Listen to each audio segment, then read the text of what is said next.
प्यारे बच्चों, SP children academy Rawla मंडी के ऑनलाइन प्लेटफॉर्म पे सभी का स्वागत है और लगातार आपको वीडियो दे रहे हैं। कक्षा 6 के जो विद्यार्थी है थोड़ा सा ध्यान लेना। सामाजिक विज्ञान जो पहला पाठ था अध्याय प्रथम, और इस अध्याय प्रथम का नाम क्या था?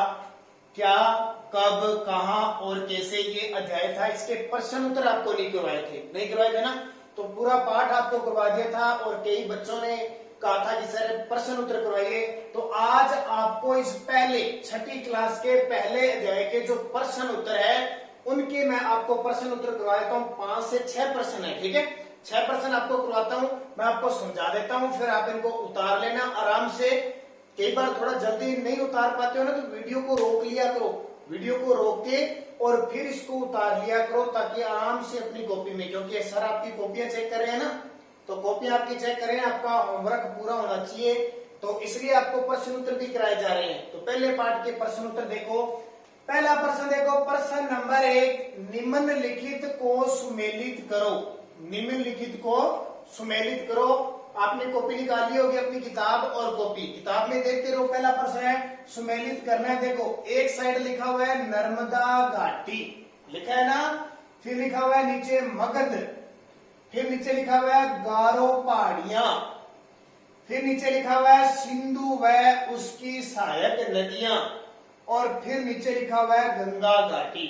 ये सारे लिखे हुए। इनके सामने देखो, नर्मदा घाटी के सामने लिखा हुआ है पहला बड़ा राज्य, मगध के सामने लिखा हुआ है आखेट तथा संग्रहण, गारो पहाड़ियां के नीचे लिखा हुआ है बराबर में लगभग 2500 वर्ष पूर्व के नगर, और सिंधु व उसकी सहायक नदियों के सामने लिखा हुआ है आरंभिक कृषि, और गंगा घाटी के सामने लिखा हुआ है प्रथम नगर। अब इनको सुमेलित करना ये सही नहीं है।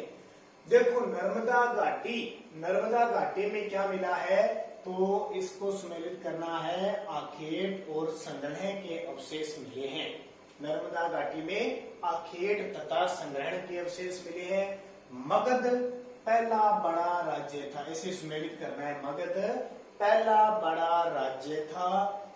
गारो पहाड़ियों से आरंभिक कृषि के अवशेष मिले हैं। जो गारो पहाड़ियां है ना, वहां आरंभिक कृषि के अवशेष मिले हैं। फिर सिंधु व उसकी सहायक नदियों में प्रथम नगर मिला है। कौन सा? हड़प्पा, ठीक है। सिंधु व उसकी सहायक नदियों में प्रथम नगर, और गंगा घाटी से क्या मिला है? लगभग 2500 वर्ष पूर्व नगर, ठीक है। नर्मदा घाटी, इसका तीर का निशान मैंने यहाँ लगा दिया, कर ले देख लेना।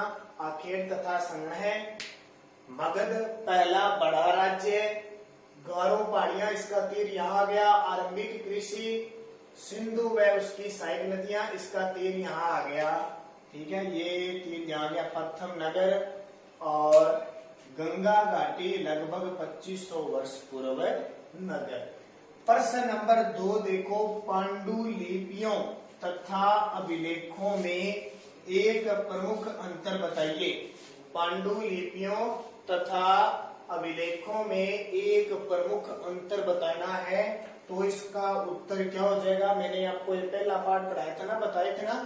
पांडुलिपि का मतलब क्या होता है? हाथ से लिखी गई पुस्तकों को, हाथ से लिखी गई पुस्तकों को पांडुलिपि कहते हैं। हाथ से पहले, ठीक है। तो मसान, ये किताब है ना, जैसे ये किताब है, ये छप रही है, ये छपी है ना मशीनों से। पहले क्या लिखते थे? हाथों से लिखते थे, पत्तों पे, कागज पे हाथ से जो लिखा जाता था, जैसे मैंने लिख रखा है ना, ऐसे हाथ से लिखते थे।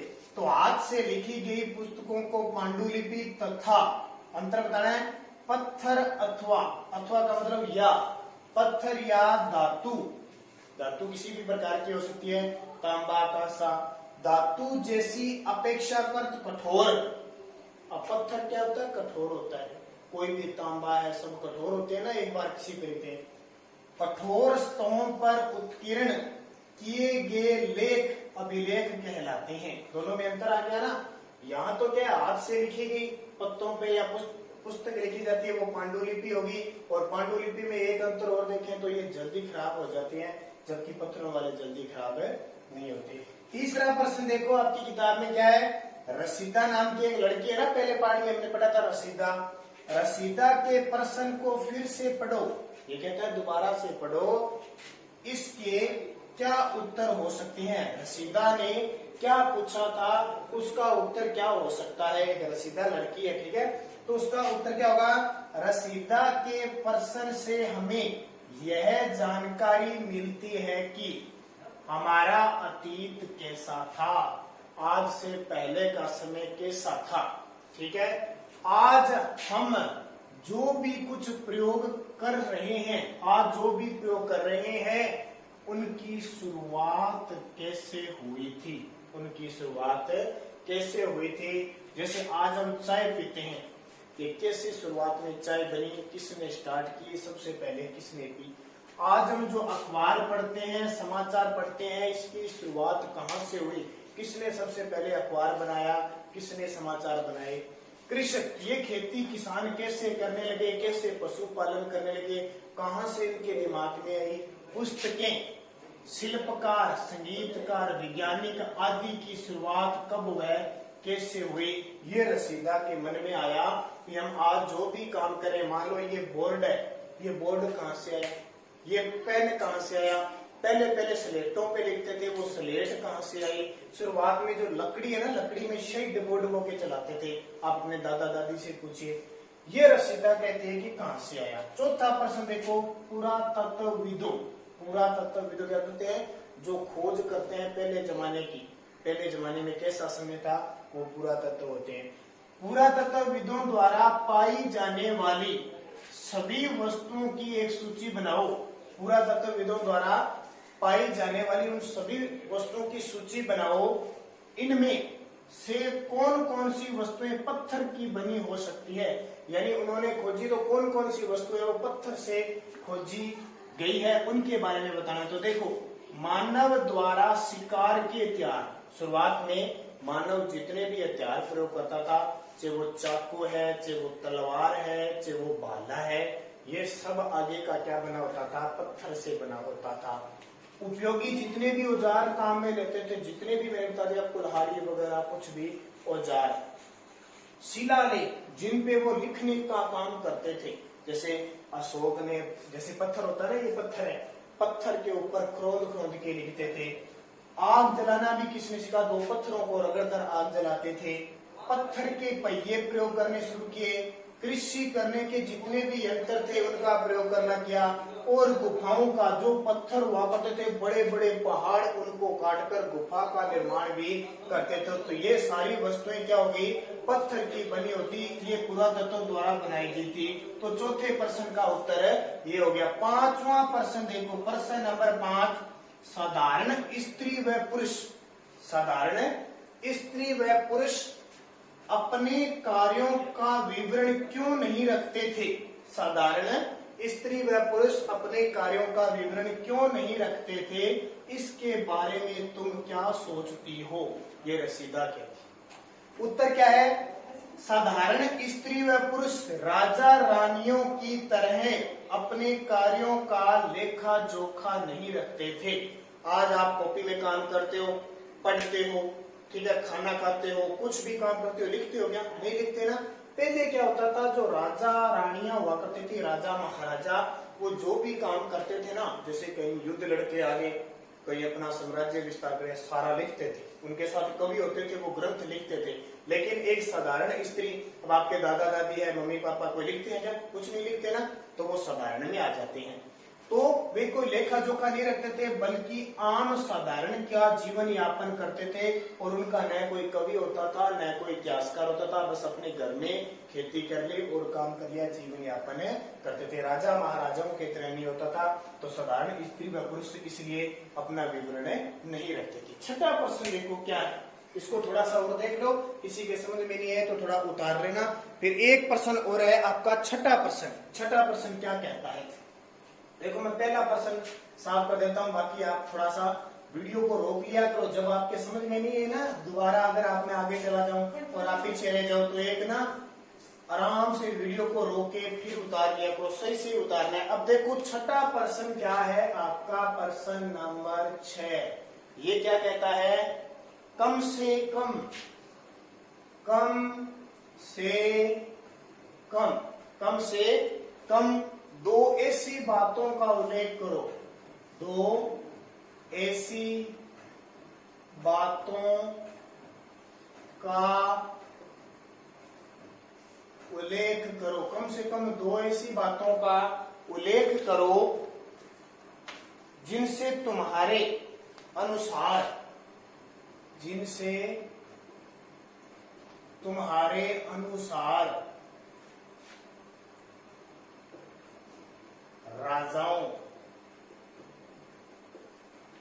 तुम्हारे अनुसार राजाओं और किसानों के जीवन में, राजाओं और किसानों के जीवन में,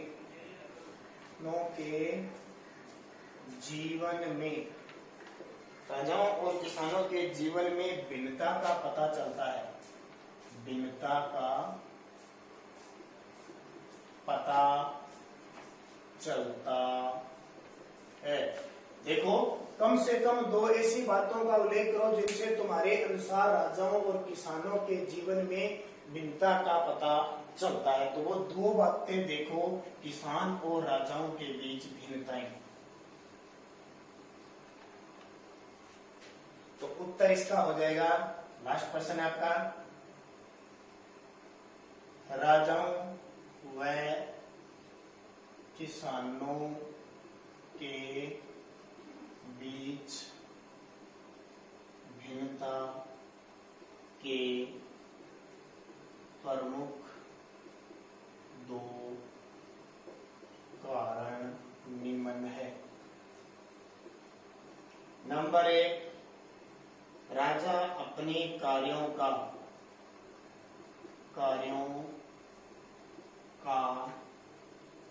लेखा जोखा साहित्यकारों की सहायता से रखते थे, साहित्यकारों की सहायता से रखते थे, जबकि किसान सिर्फ खेती ही करता था, उसका कोई लेखा जोखा नहीं था। नंबर 2 देखिए, एक तो कार्य हो गया, राजा उच्च स्तर की जिंदगी जीता था, राजा उच्च स्तर की जिंदगी जीता था, जबकि किसान राजा की भूमि जोतकर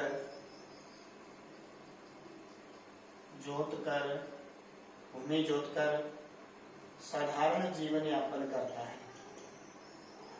साधारण जीवन।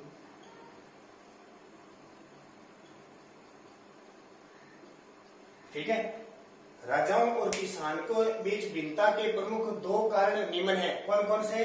राजा अपने कार्यों का लेखा जोखा साहित्यकारों की सहायता से रखते थे, जबकि किसान सिर्फ खेती ही करता था, उसका कोई लेखा जोखा नहीं था। दूसरा, राजा उच्च स्तर की जिंदगी जीता था, जबकि किसान राजा की भूमि जोतकर साधारण जीवन यापन करता था। ये आपके पहले पार्ट के 6 प्रश्न थे जो मैंने आपको करवा दिए। आप इनको बढ़िया तरीके से कर लेना। और अब हमारा दूसरा पार्ट चल रहा है, जैसे दूसरा पार्ट पूरा हो जाएगा उसके प्रश्न भी हम सारे कर लेंगे।